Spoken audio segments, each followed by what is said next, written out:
Hola, buenos días, buenas tardes y buenas noches. Sed bienvenidos y bienvenidas a esta nueva edición de News Click Cyber, el programa semanal dedicado a la ciberseguridad, a la tecnología, a la inteligencia artificial.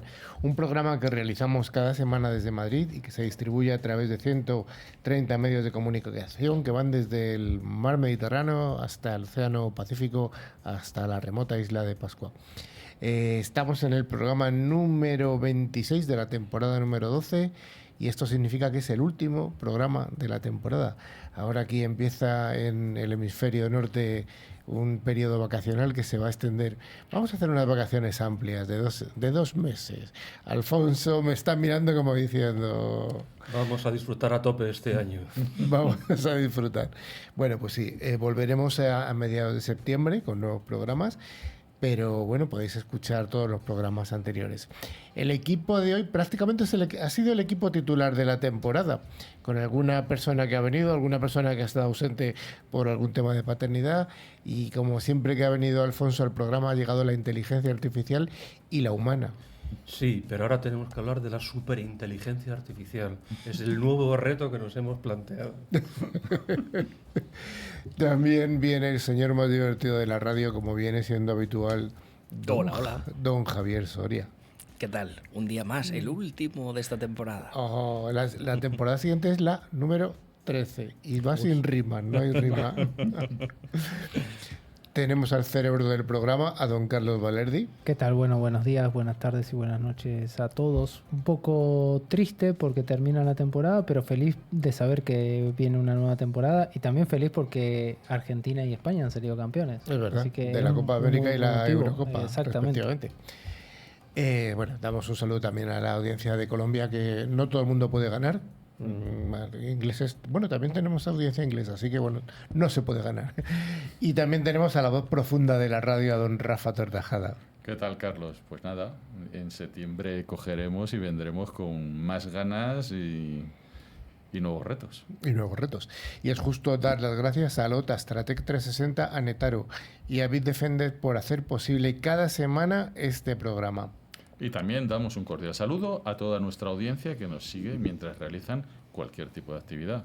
Como ahora vamos a empezar las vacaciones, pues un heladito, una terraza, una cervecita. Y yo te voy a hacer una pregunta, Rafa. ¿Cuántos son los helados que puede tomar un ser humano sin que tengamos riesgo de crecer en la parte de la tripa? Sí, se lo dices a mi hijo, infinito. No sé, se los come, no sé, de caja en caja, no sé. Y ya no sé lo que se gastan en helados en casa. Pero sí.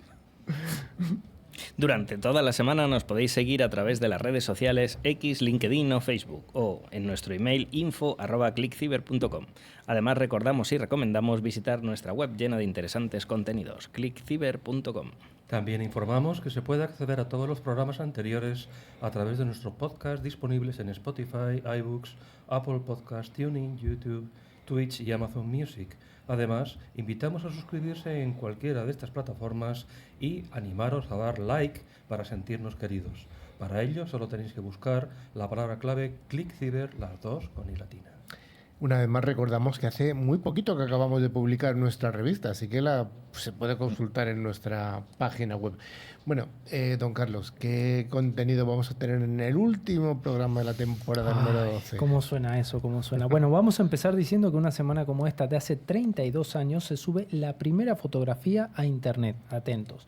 Tim Berners-Lee, que tiene nombre de director de cine, el creador de la World Wide Web, le solicita a Silvano De Gennaro, un ingeniero informático que trabajaba con él, una imagen para ser utilizada de conejillo de Indias y sugirió una foto de Les Horribles Cernets, ya que estaba en formato .gif, un formato que a día de hoy se sigue utilizando. Se sigue utilizando para imágenes en movimiento, ¿no? Pequeños Correcto. vídeos.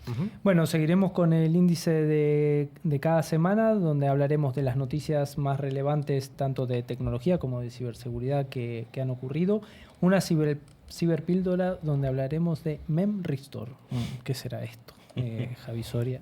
Bueno, las tecnoefemérides con una sorpresita ahí intercalada, un monográfico donde hablaremos del Reglamento Europeo de Inteligencia Artificial y nuestro invitado de la tarde, Javier Modúvar, CEO de Ingecom. Como viene siendo habitual, viene siempre en el último programa de cada temporada, así que le tendremos en el estudio dentro de unos minutos. Vayamos con el primero de los bloques, pero una vez más recordamos a nuestra audiencia que una de las noticias es una noticia fake, es una noticia falsa, hay que estar atentos para poder concursar al final del programa.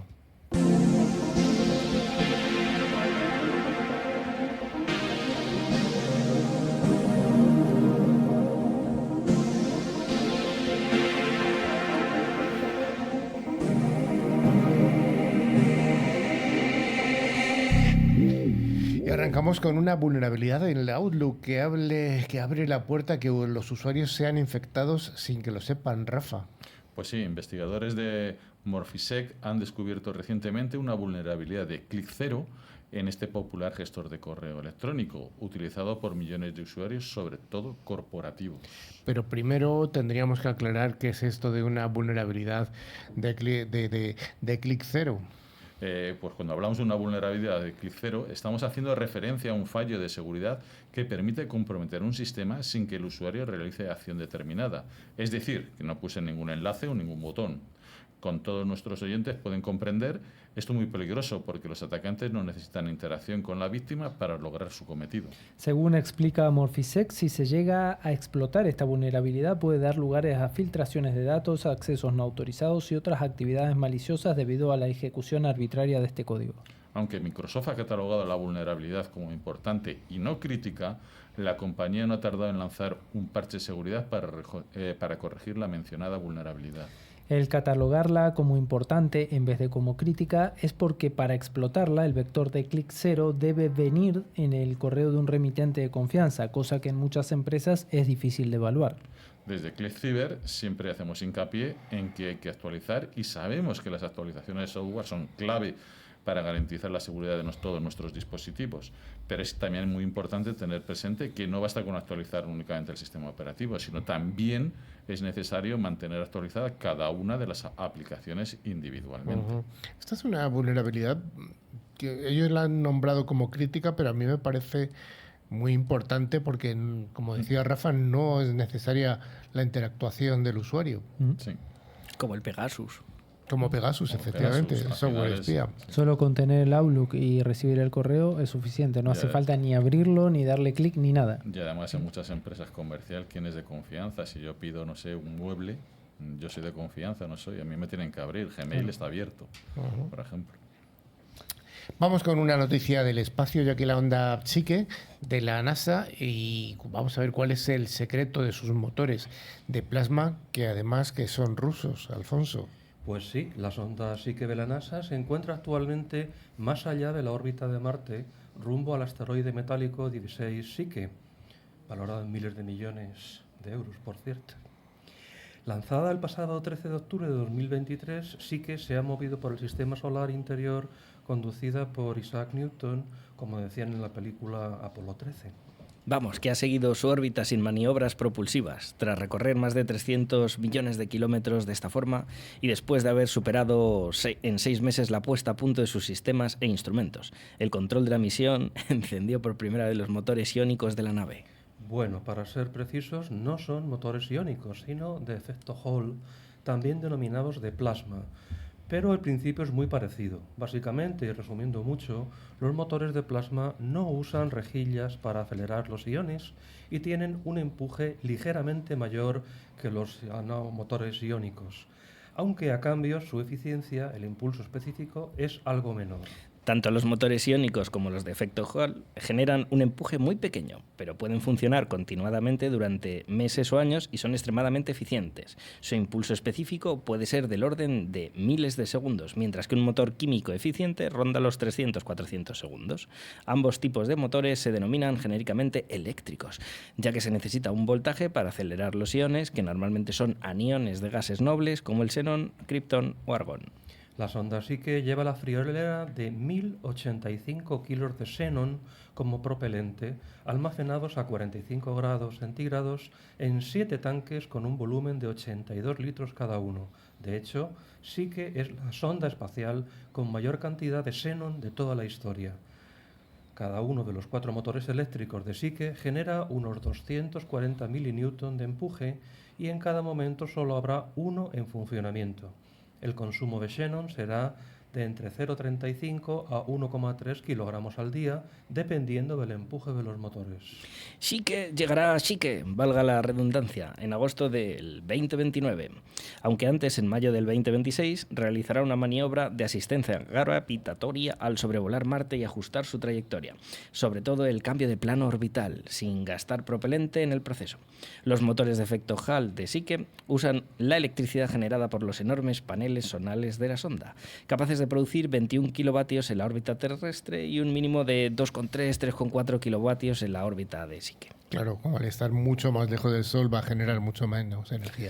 Mira, Carlos, esta es una noticia súper interesante y para nuestros oyentes hay una serie muy interesante en una plataforma de La Manzanita que se llama Para toda la humanidad, que tú me la recomendaste a mí y donde esto lo pueden ver, obviamente es una serie, no es la realidad, es ficción, pero se puede ver un poco toda esta tecnología como podría ser utilizada. Es interesante verla. Sí, y además en esa serie no voy a destripar nada, pero hay una serie de episodios en los que descubren también un planetoide, como podría ser este Psyche, que este sí que es el real, que tiene una serie de metales muy raros en la Tierra, con lo cual es muy valioso. Así que es un poco lo que comentaba Alfonso, por eso es un planetoide, un asteroide tan valioso, ¿no? Uh-huh.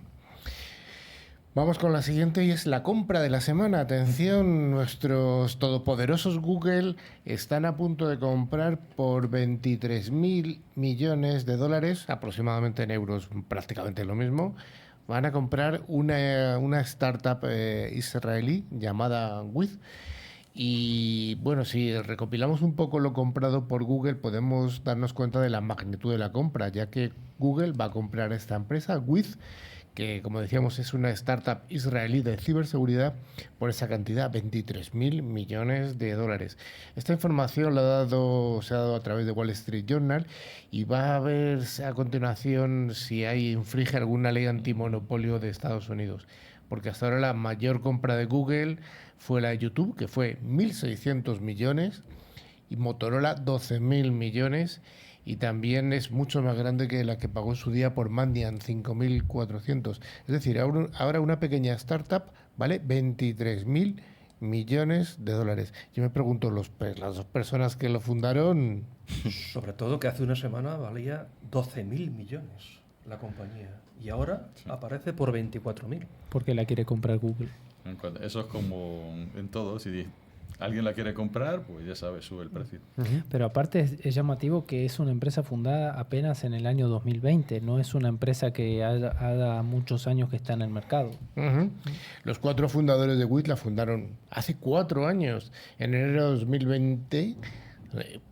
Justamente antes de la pandemia decidieron montar esta empresa de ciberseguridad cuya sede está en Nueva York, aunque la mayoría del equipo técnico está en Tel Aviv, en Israel. Como todas las startups empezaron viviendo las distintas rondas de financiación, pues bien, la última en mayo del 2024 valoró la empresa en 12.000 y ahora 24.000, es el doble. Es increíble. Yo es una empresa que conozco, con la que tengo ciertos contactos. Tienen un producto muy disruptivo para gestionar las cloud públicas y dar seguridad sobre las cloud públicas. Un producto muy, muy chulo, muy interesante, pero 24.000 millones se me hace... Y en 4 años. En 4 años. 4 años, es que es impresionante. Caben en el bolsillo, ¿no? Montemos una empresa. Sí, cómo no. No lo sé. Si lo metes en bitcoins, en un USB, sí. Claro. Pero... Bueno, vamos con otra noticia, ya que es una noticia súper curiosa que tiene que ver con hackers. ¿Qué nos cuentas, Alfonso? Pues sí, en un giro inesperado en el mundo del entretenimiento, el popular programa de televisión Cocinando con Hackers ha cautivado a millones de espectadores con su inusual mezcla de cocina gourmet y ciberseguridad. En este episodio más reciente, el chef principal, conocido como el Hacker Gourmet, enseñó a los televidentes a preparar un suculente filete mignon, mientras explicaba cómo proteger sus contraseñas de posibles ataques cibernéticos. Los concursantes compitieron para crear platos exquisitos mientras solucionaban desafíos de ciberseguridad en tiempo real, como descifrar códigos, detectar phishing en correos electrónicos falsos. La final de la temporada incluyó una épica batalla de encriptación, donde los cocineros debían crear un postre espectacular mientras cifraban datos personales en un disco duro. El éxito del programa ha llevado a una explosión de interés en la ciberseguridad y hasta se rumorea que habrá un spin-off titulado Hackeando el postre. A ver cuándo hackers y mate, ¿no? Por ejemplo. Una combinación deliciosa y muy segura para toda la audiencia. Pues yo creo que hasta aquí las noticias. ¿Hay alguna más, Rafa? Bueno, hay una un poco interesante de Kaspersky, ¿no? Venga. Pues Kaspersky abandona el mercado estadounidense tras la prohibición del Departamento de Comercio. El proveedor de ciberseguridad ruso Kaspersky ha dicho que abandonará el mercado estadounidense casi un mes después de que el Departamento de Comercio anunciara la prohibición de la venta de su software en el país, citando un riesgo para la ciberseguridad nacional. Se espera que la empresa cierre sus operaciones en Estados Unidos el 20 de julio de 2024, ya mismo. El mismo día en que entre en vigor la prohibición. También se espera que despida al menos a 50 empleados en Estados Unidos. Según han expresado desde Kaspersky USA, la compañía ha examinado y evaluado cuidadosamente el impacto de los requisitos legales de Estados Unidos y ha tomado esta triste y difícil decisión, ya que las oportunidades comerciales en el país ya no son viables. Pues es una triste noticia que yo creo que tiene que ver muchas veces con motivaciones políticas o geoestratégicas. Siempre ha estado el rumor de que sí es un software espía, pero la realidad es que los clientes, aquellas empresas que tienen Kaspersky, se encuentran muy contentos con el producto. Es un buen producto, así que, bueno, pues vaya para los compañeros que están allí. El tiempo dirá. En España están las guías STIC, con lo cual siempre es una cosa que han probado y han mirado, no sé. Bueno. NewsClick Cyber es el programa semanal líder en la radiodifusión en español. Si quieres estar al día de las novedades, escuchar nuestras ciberpíldoras y a los responsables de grandes empresas, escucha NewsClick Cyber.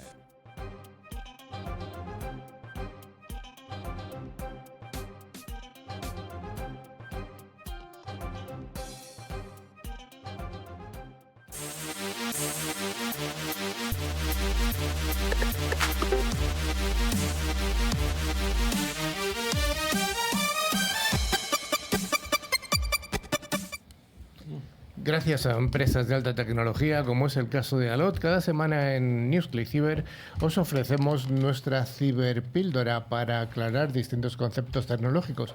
Recordamos una vez más que Allot es la solución tecnológica que asegura el rendimiento de las aplicaciones más importantes. Hoy vamos a hablar de un nuevo dispositivo que desafía el cuello de botella que en su día diseñó o descubrió von Neumann con la innovación iónica, el Memristor, los T1000 más cerca que nunca. Vamos a ver. Don Carlos, ¿qué es esto de un Memristor? Porque suena un poco a risa. Suena raro, ¿no? Y cuesta decirlo. Bueno, es un dispositivo básico de los circuitos formados por la unión de dos capas de titanio y un semiconductor que está intercalado entre dos electrodos. También es conocido como el cuarto elemento de los circuitos pasivos, siendo los tres primeros el resistor, la inductancia y la capacitancia. ¿Y quién lo ha desarrollado, Alfonso? Pues investigadores del EPFL han desarrollado un nuevo memristor nanofluídico, un dispositivo que imita el procesamiento eficiente de la información basado en iones, a diferencia de los memristores tradicionales que utilizan electrones. Este dispositivo usa una variedad de iones como potasio, sodio y calcio para cambiar los estados de memoria y almacenar datos. El enfoque innovador podría conducir a soluciones de memoria más escalables y de rendimiento, e incluso circuitos completamente líquidos para aplicaciones como interfaces cerebro-computadora. Carlos, recordamos que es ese cuello de botella de von Neumann. Sí, por supuesto. Mira, es una limitación fundamental en la arquitectura informática, llamada así por el matemático y físico multicolor John von Neumann. Surge del propio diseño que utiliza un solo bus para obtener datos e instrucciones de memoria. Esto crea un cuello de botella de comunicación porque la CPU, recordemos que la CPU es el microprocesador, puede recuperar datos o instrucciones en un momento dado, pero no ambos simultáneamente. En consecuencia, la velocidad del procesamiento de datos se ve limitada por el ancho de banda de la memoria, lo que lleva a ineficiencias y un rendimiento general del sistema mucho más lento. Este cuello de botella ha impulsado el desarrollo de arquitecturas alternativas y técnicas de optimización para mejorar el rendimiento de los datos y la velocidad computacional. ¿Cuál sería el resumen, Alfonso, de este desarrollo de dispositivos memrísticos? Bueno, pues en este caso la sinapsis es una conexión entre el axón conectado de una neurona y la dendrita, la rama o brazo sin conectar de otra cercana mediante neurotransmisores. Durante más de 50 años, los investigadores han estado trabajando en el concepto de un memory store, resistencia de memoria, un componente electrónico que puede calcular y almacenar datos, al igual que una sinapsis. Por eso Alfonso nos contaba eso. Alexandra Radenovic, del Laboratorio de Biología Nanoscale de la Escuela de Ingeniería EPF Labs, puso su vista en algo aún más ambicioso, un dispositivo memrístico nanofluídrico funcional que se basa en iones en lugar de electrones y sus contrapartes, con carga opuesta. Este enfoque imitaría la forma en que el cerebro humano procesa la información más de cerca y por lo tanto es más eficiente energéticamente que lo que ya conocíamos. Radenovic dice, memristors ya se ha utilizado para construir redes neuronales electrónicas, pero nuestro objetivo es construir una red neuronal nanofluídrica que aproveche los cambios en las concentraciones de iones similar a organismos que actualmente son organismos vivos. Afirman que han fabricado un nuevo dispositivo nanofluídico para aplicaciones de memoria que es significativamente más escalable y mucho más eficiente que los intentos anteriores, según el laboratorio Theo Emmerich. Esto nos ha permitido por primera vez conectar dos de estas sinapsis artificiales, allanando el camino para el diseño de hardware líquido inspirado en el cerebro. La investigación ha sido publicada recientemente en la revista Naturaleza Electrónica. Javi Soria, ¿cuál sería una aplicación en la práctica de estos memristores? ¿Para qué servirían en la práctica? Para hacer el robot de Terminator. ¿Sí? Precisamente para eso. O sea, puedes usarlo para un montón de cosas. Bueno, al final tú ahora mismo estás determinado por el físico que tiene tu ordenador, pero si es móvil y es fluido, al final... Madre mía, no necesitas ni electricidad, necesitas, pues eso, sodio, potasio y poco más. La química, ¿no? Claro, es una maravilla. Podemos sintonizar la memoria de nuestro dispositivo cambiando los iones que usamos, lo que afecta la forma en que cambia de encendido a apagado o, por ejemplo, la cantidad de memoria que almacena. ¿Y cuáles serían las innovaciones en tecnología de la memoria? Bueno, pues el dispositivo se fabricó en un chip EPFR en el Centro Micronano de Tecnología, creando un nanoporo en el centro de una membrana de nitruro de silicio. Los investigadores agregaron capas de paladio y grafito para crear nanocanales para iones. A medida que una corriente fluye a través del chip, los iones se filtran a través de los canales y convergen en el poro, donde su presión crea una ampolla entre la superficie del chip y el grafito. A medida que la capa de grafito es forzada hacia arriba por la ampolla, el dispositivo se vuelve más conductor, cambiando su estado de memoria a on. Dado que la capa de grafito permanece levantada, incluso sin corriente, el dispositivo recuerda su estado anterior.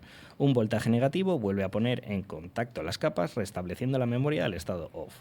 Esto para la inteligencia artificial es una locura, ¿no? Los canales de iones en el cerebro experimentan cambios estructurales dentro de una sinapsis, por lo que esto también imita la biología, denominados canales altamente asimétricos o HAC, en referencia a la forma del flujo de iones hacia los poros centrales. La observación de los equipos de la acción de memoria de HAC-CS en tiempo real también es un logro novedoso en este campo. Vamos a ver, esta ciberpíldora es densa, es muy densita, pero ¿cuáles serían las aplicaciones futuras que podríamos encontrar con esta tecnología? Bueno, pues colaborando con Ricardo Chiesa y Eduardo Lopriori del Laboratorio de Electrónica y Estructuras a nanoescala, liderados por Andras Kiss, los investigadores conectaron con éxito dos HAC con un electrodo para formar un circuito lógico basado en el flujo de iones. Este logro representa la primera demostración de operaciones lógicas digitales basadas en dispositivos iónicos similares a la sinapsis de un cerebro humano. Pero los investigadores no se detuvieron ahí. Su próximo objetivo es conectar una red HAC con canales de agua para crear circuitos completamente líquidos. Además de proporcionar un mecanismo de enfriamiento incorporado, el uso de agua facilitaría el desarrollo de dispositivos biocompatibles con aplicaciones potencialmente en interfaces cerebro-computadores o neuromedicina. Bueno, pues muy interesante, como decíamos antes, muy denso, pero yo creo que se abre un abanico de posibilidades que habrá que desarrollar una lógica asociada. Resumiéndolo y para que lo entienda doña Rosa, que seguramente nos está escuchando, es intentar imitar el cerebro humano, la sinapsis del cerebro humano en la electrónica, ¿sí? Imaginemos la cantidad de posibilidades que tenemos de crecimiento de la tecnología. Pues vamos a ver qué ocurrió en el pasado con nuestras maravillosas tecnoefemérides en las que recordamos qué ocurrió en una semana como esta hace mucho tiempo.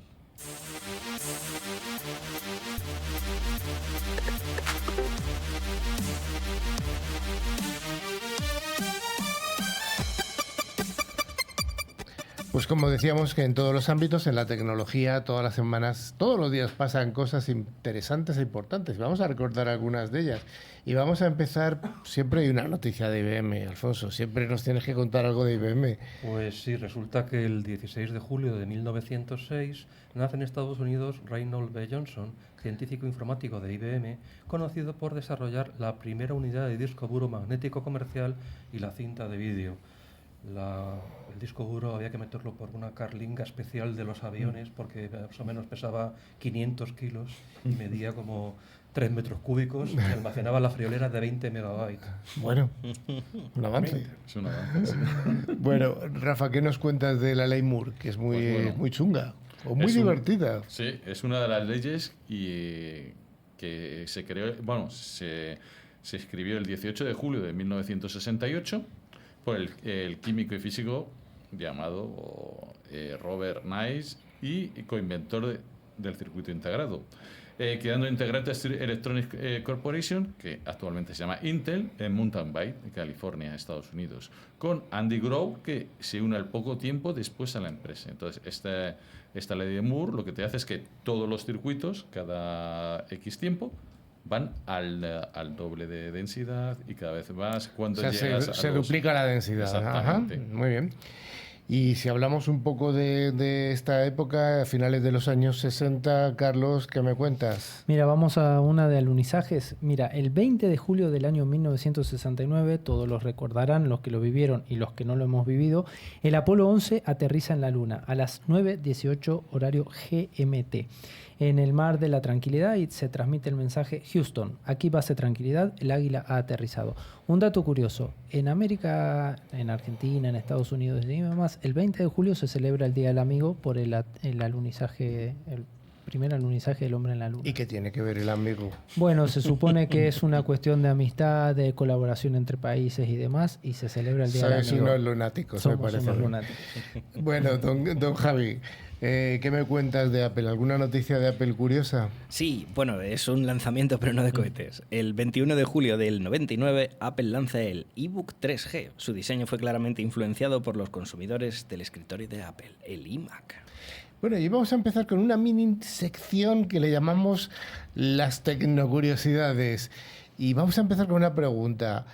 ¿Por qué la alarma de los iPhone suena cada 9 minutos? No cada 10 ni cada 8, sino cada 9 minutos. Y una cosa más, no se puede cambiar. Mira, te voy a contar. No se puede cambiar. No se puede cambiar.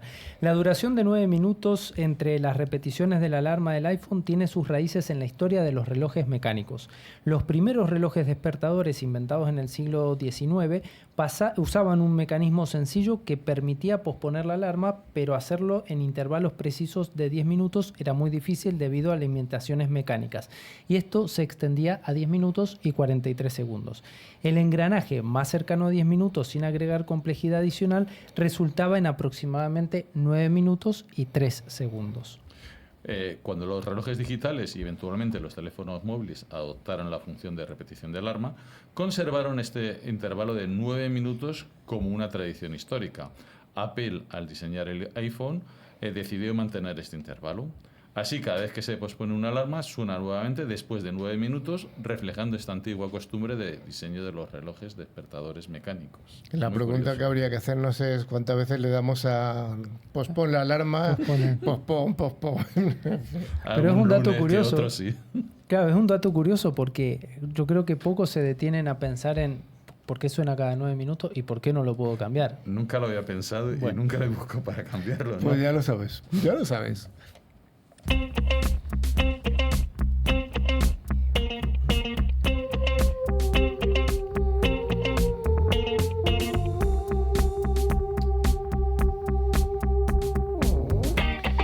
Damos paso a nuestro monográfico semanal para contar de la mano de Stratec 360 un aspecto tecnológico de interés. La innovación, la protección y la confianza es el ADN de Stratec 360. Tu seguridad es nuestra misión y tu tranquilidad es nuestro objetivo.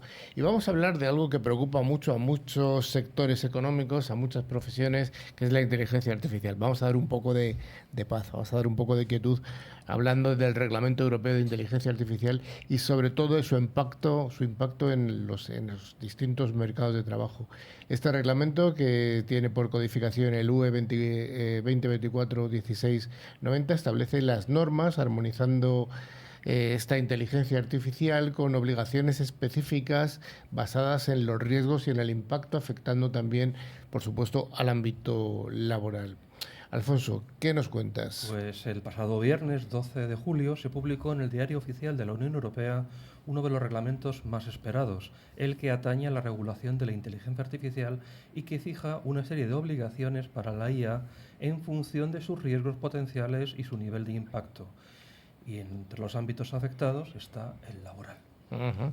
Rafa, ¿cuándo entrará en vigor este reglamento? El reglamento entra en vigor a los 20 días de su publicación en el DOE y será aplicable, salvo alguna excepción, a partir del 2 de agosto del 2026.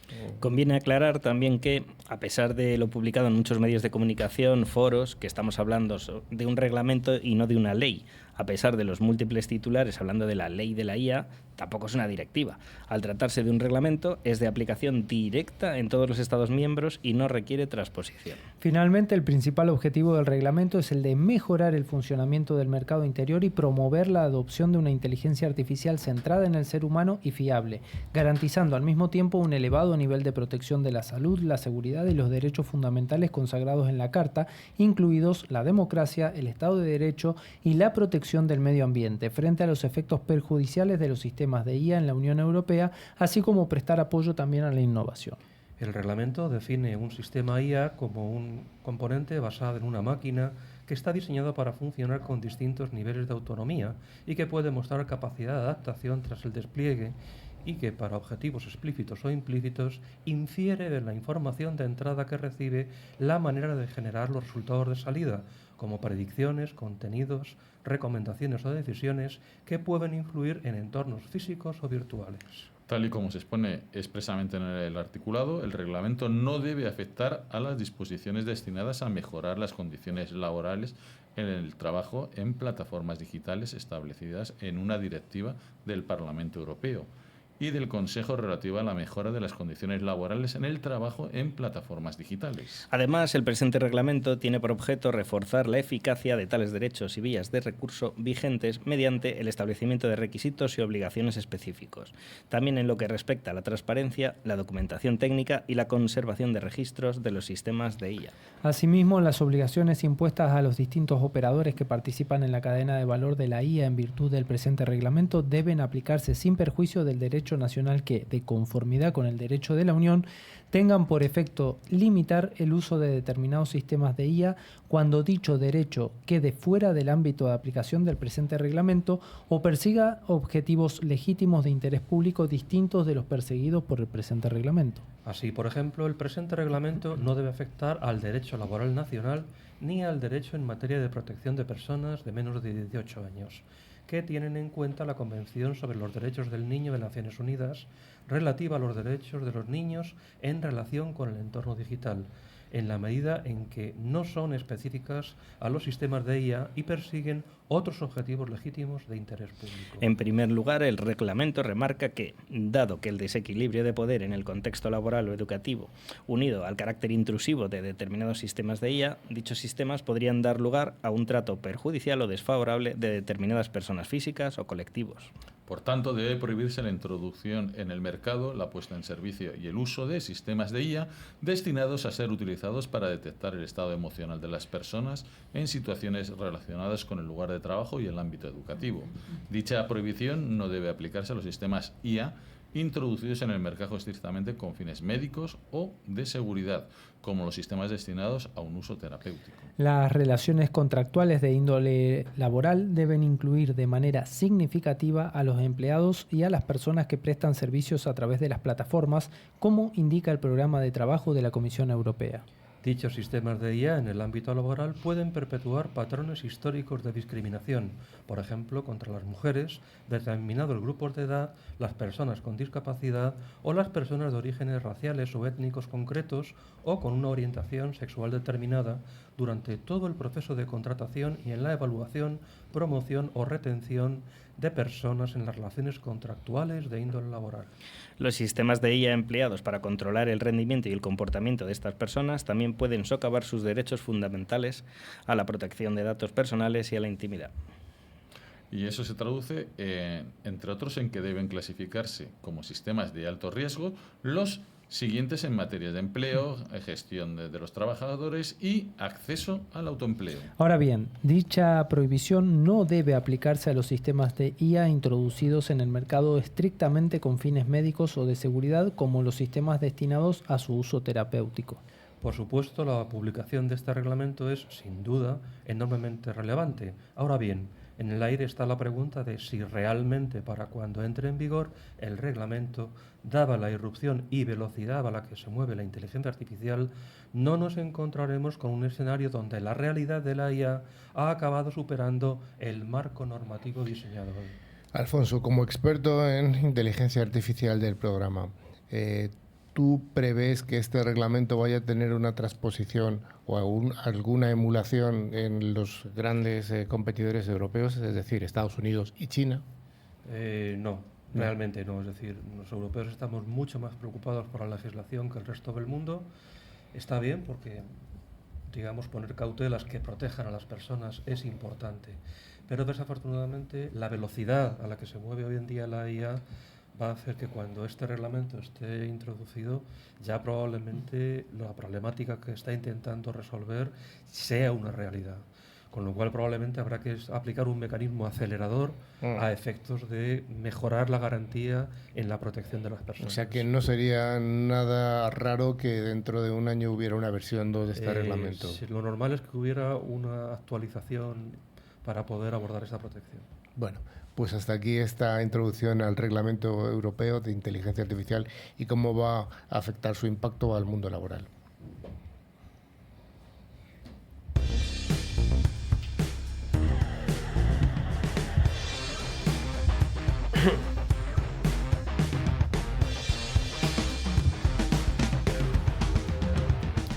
Bueno, como decíamos al principio del programa, tenemos hoy en el estudio, que ha llegado hace un ratito, a Javier Modúvar, que es el CEO de Engecom, y siempre vienes en el último programa de cada temporada, así que no iba a ser la excepción esta. Por supuesto, y he llegado un poco tarde, ¿eh? Pero bueno, he llegado. Has llegado a tiempo. Bueno, vamos a ver, ha pasado un año. Un año en concreto. Un año desde que viniste la última vez.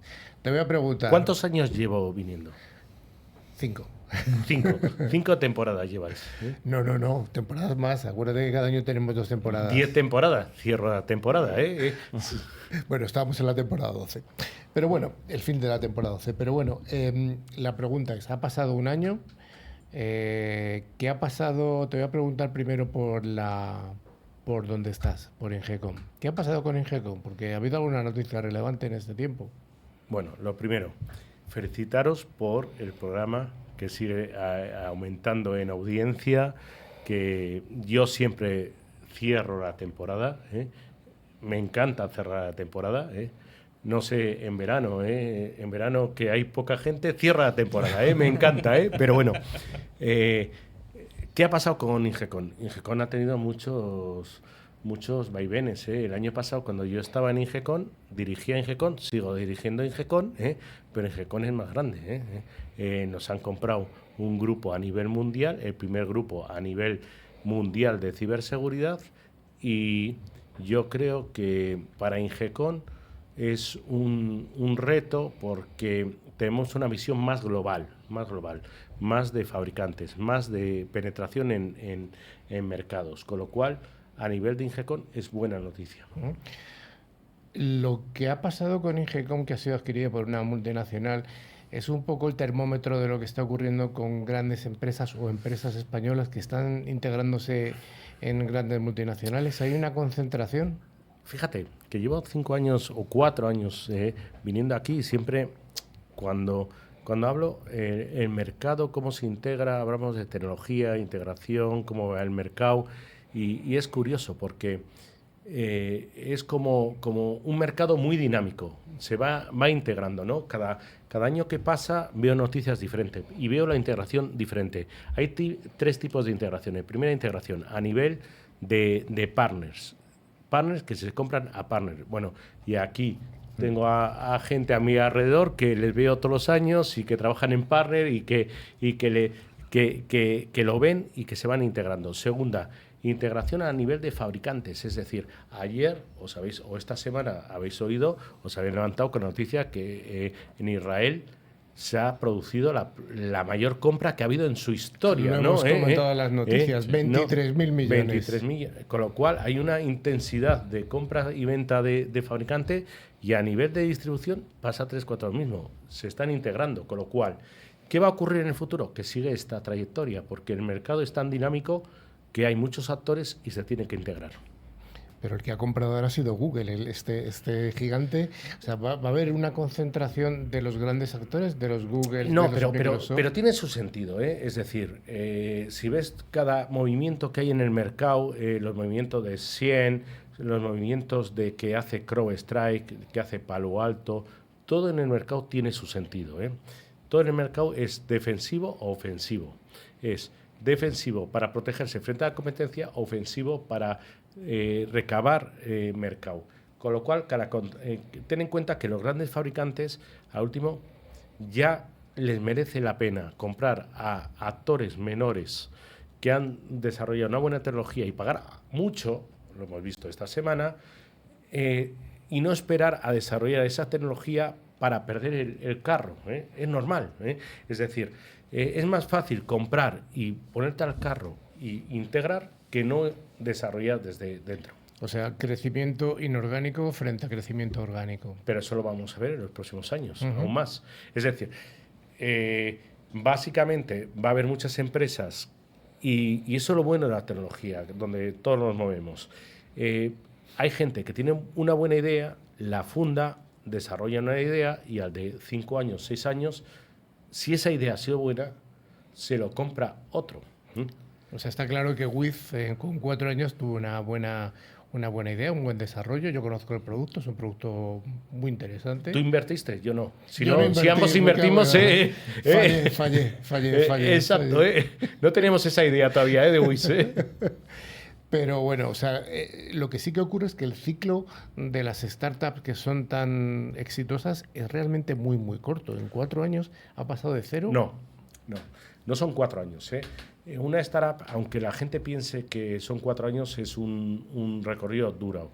Desde que tienes una idea hasta que desarrollas ese producto, hasta que consigues la primera ronda de inversión, que es un seed capital, hasta que consigues una ronda B o C, y depende de qué país, es un camino muy duro. Es decir, solo 1 de cada 100 triunfa, es decir, solo 1 de cada 100 hay un Wiz, o 1 de cada 1000 hay un Wiz, que se convierte en un unicornio. Si vemos en España, hay pocos unicornios. Sí.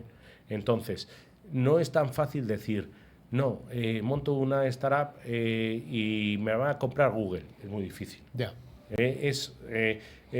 Hay que, o sea, ocurre, pero no hay que decir, ocurre todos los días. Es un camino duro, es un camino que la gente que monta una empresa lo sabe, tiene que buscar ronda de financiación, normalmente el dinero se acaba, hablas con tus inversores dicen, ¿cuándo vas a vender? No voy a vender tal. Es un poco más difícil. Desde tu burbuja de conocer muchos fabricantes y muchas soluciones, te voy a hacer una pregunta complicada. ¿Ha muerto el SIEM? Bueno, buena pregunta. ¿Ha muerto el 100? Yo creo, mira... Acércate al micro para que te escuche. Sí. No es que ha muerto el 100. Al último, las tecnologías, y lo vemos en todas las grandes empresas, cada vez meten más tecnología, y llega un momento en el que dices, bueno, yo ya no abordo más. Yo tengo mis recursos y no puedo meter más. Tengo que racionalizar, ¿no?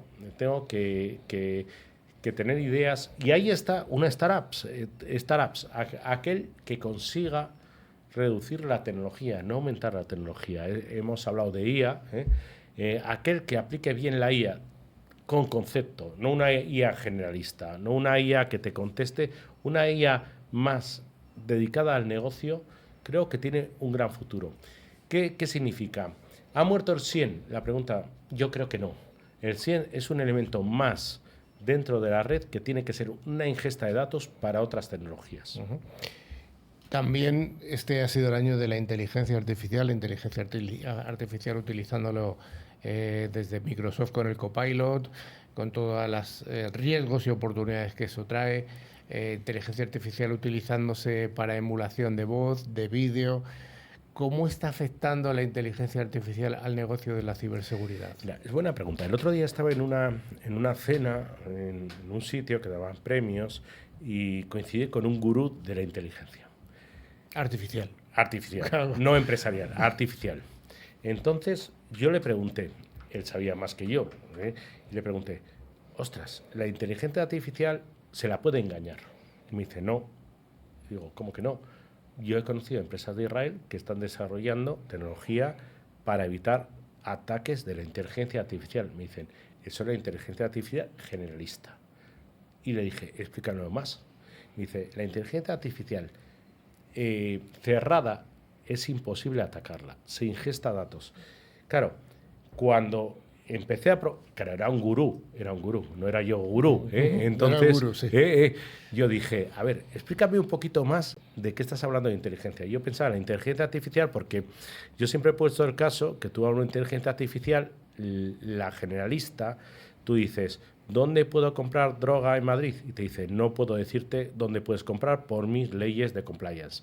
¿Dónde no puedo ir a comprar droga en Madrid? Y te dice, no debes ir a este sitio. Con lo cual, la puedes engañar. Y hace poquito, con un CEO en Israel me dijo, Javi, estoy desarrollando una tecnología para evitar atacar a la inteligencia artificial. Le pregunté al CEO, explícame eso un poquito lo que es. Me dijo, porque la inteligencia artificial puede provocar riesgos directamente sin saberlo. Cuando le dije a ese gurú, me han dicho esto, me dice, Javi, esto es la inteligencia artificial generalista.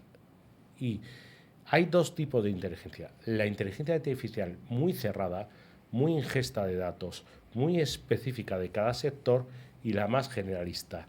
Con lo cual, lo que estamos hablando y lo que estamos viendo, y aquí hay un experto en inteligencia artificial que puede que sepa más que yo, es el concepto de inteligencia artificial generalista es lo que estamos hablando constantemente. La inteligencia artificial más cerrada, más que tú dices, en un proceso de producción de una fábrica, es mucho más cerrado porque es una inteligencia donde no te puede producir ataques, porque es cerrada. Con lo cual hay que diferenciar. Eso no se está diferenciando. Se está hablando de IA en general. Y hay dos tipos de IAs. Luego otra cosa que hemos visto durante este tiempo ha sido la generalización o la concentración, mejor dicho, de soluciones del endpoint, del puesto de trabajo de seguridad. En apenas 2 o 3 fabricantes son los que se están llevando todo el mercado. Es decir, la pregunta es, ¿funciona todo por mimetismo? O sea, ¿el mercado funciona por mimetismo? Como lo ha comprado fulanito, compro yo la misma solución que él, sin haber evaluado si técnicamente es la mejor para mi organización. Carlos, me traes una vez solo al programa al año y me preguntas cuestiones difíciles. Claro, sí, ¿no? Claro. La pregunta es, esos actores que están surgiendo en el mercado y que se están convirtiendo en monopolio, ¿podrían ser monopolio si otras circunstancias geopolíticas no se hubieran dado? ¿O si unas empresas que en un momento eran punteras no han sido compradas por otras y han sido disgregadas? Es decir, lo que hay que mirar cuando alguien dice, no quiero decir nombres comerciales, no vamos a nombrar. Y no, cuando tú dices, hay monopolio en el mercado. Ese monopolio en el mercado se produce tal vez por condiciones fuera del propio fabricante. Fuera, es decir, y todos, sin nombrar nombres, sabemos guerras, sabemos fabricantes buenos, sabemos fabricantes que están desposicionados, sabemos fabricantes que hasta hace 4 años eran líderes y de repente caen por compras corporativas, por concepto más de negocio hemos hablado que tecnología. Dentro de las noticias hemos hablado del caso de Kaspersky, que ha sido prácticamente, que en Estados Unidos ha desaparecido prácticamente porque pero Kaspersky es solo un caso, Es un caso. Es un caso, Entonces, cuando hay un vacío tecnológico, otros cubren ese vacío y se crean monstruos a raíz del vacío que dejan otros. Eso es la vida misma. Sí, porque tenemos, no voy a decir monstruos, pero sí que hay fabricantes de ciberseguridad que tienen cientos de personas en España. Hay algunos que tienen cientos de personas en España. En España y fuera de España, En España miles. Fuera de España miles. Pero estoy hablando aquí. Entonces, al final, es un concepto casi monopolístico en algunos sectores. No es monopolio, no es el concepto de las telcos. No, hay competencia. Hay competencia, sí. Todo es no. La cuestión, yo siempre digo que un fabricante con otro, el concepto de tecnológico, ¿qué la diferencia? Es muy similar, es decir, casi todos los fabricantes, cuando ha llegado un éxito, más o menos resuelve una necesidad de un cliente. Con lo cual es muy difícil decir un fabricante es malo o bueno. La diferencia muchas veces es lo que dices tú, cuánta gente hay. Fíjate que hay un concepto que puede que me digan en esta radio que lo he dicho y lo negaré que lo he dicho, pero lo he dicho, que un fabricante depende de 3 pilares. El primer pilar, un 34% de un fabricante depende de la tecnología. Solo un 34%. Dices, ¿solo un 34%? No. Otro 33% de ese pilar depende de la gente que ese fabricante ponga en el país para representar a ese fabricante. Me están escuchando gente, dirán, ostras, sí. Y otro 33% depende cómo ese fabricante vaya al mercado. Con lo cual, solo un 34% del éxito de un fabricante depende de la tecnología. Hay fabricantes que funcionan en España, Portugal, Italia, no funcionan en Francia. Tú dices, joder, si es el mismo fabricante, ¿cómo no funciona? Eso es la diferencia. El go-to-market y las personas. El go-to-market, y eso depende más casi que la tecnología, porque la tecnología en los fabricantes varían poco. Y ya la última pregunta, que siempre te hago la misma y siempre te la voy a hacer. ¿Dónde voy a ir en el futuro? ¿Dónde? ¿Cómo vamos a acabar el año en el sector de la ciberseguridad? ¿Hacia dónde está yendo? La pregunta es, ¿va a seguir creciendo? ¿Vamos a alcanzar una meseta? ¿Va a haber un declive? Es difícil, porque yo siempre pienso que, como has dicho, un fabricante de 100 y pico personas no se mantiene, y veo todos los años que se mantiene, y entonces no lo entiendo. ¿Qué ocurre? A ver, veo que cada vez hay más fabricantes de ciber, cada vez hay más fabricantes startups, cada vez hay más fabricantes que entran nuevos, que requieren poca gente. ¿Dónde vamos?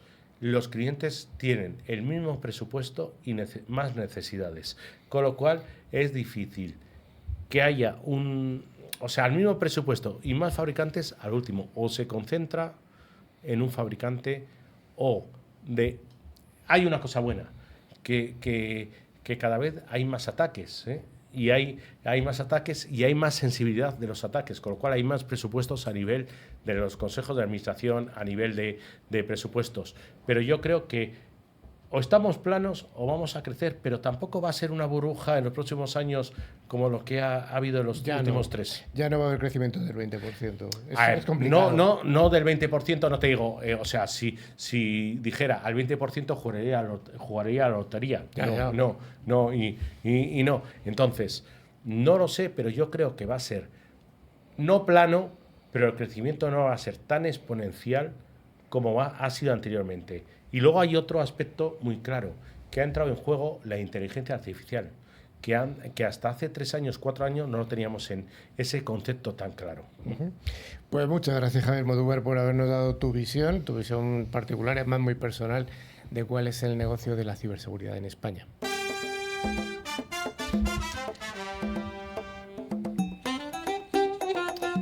Llegamos al final de la temporada, pero antes de despedirnos hay que recordar que tenemos un concurso en el que cada semana damos 2 licencias de Bitdefender válidas para 5 dispositivos y para 1 año. El valor del regalo son 50 euros.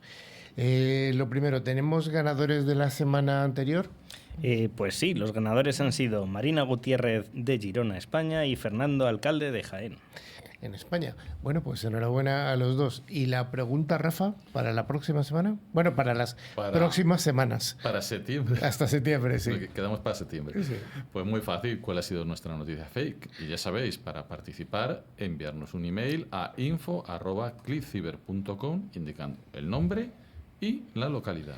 Pues ya sé que sí que hemos llegado al final de la temporada, hemos llegado al final del programa. Pero antes de despedirnos, os recordamos que a través de nuestra web clickciber.com se puede acceder a nuestra revista digital, ver las fotos y otros contenidos de interés. Y también podéis seguirnos a través de nuestras redes sociales en X, LinkedIn o Facebook. Finalmente, recordamos que a través de todas las plataformas de podcast pueden escuchar tanto este como todos los programas anteriores que están disponibles en iVoox, Spotify, TuneIn, YouTube, Twitch, Amazon Music, buscando la palabra clave ClickCiber y dándole al like si te ha gustado el contenido. Vamos, que tienen 2 meses de verano, no solo para darle like a todos los videos en todas las plataformas en lo posible para que este contenido llegue, pero además tienen 2 meses para leer la revista que acaba de salir. O sea, tiempo de sobra para hacer los deberes. Y para escuchar los más de 250 Sí, o sea, casi 300. Una locura.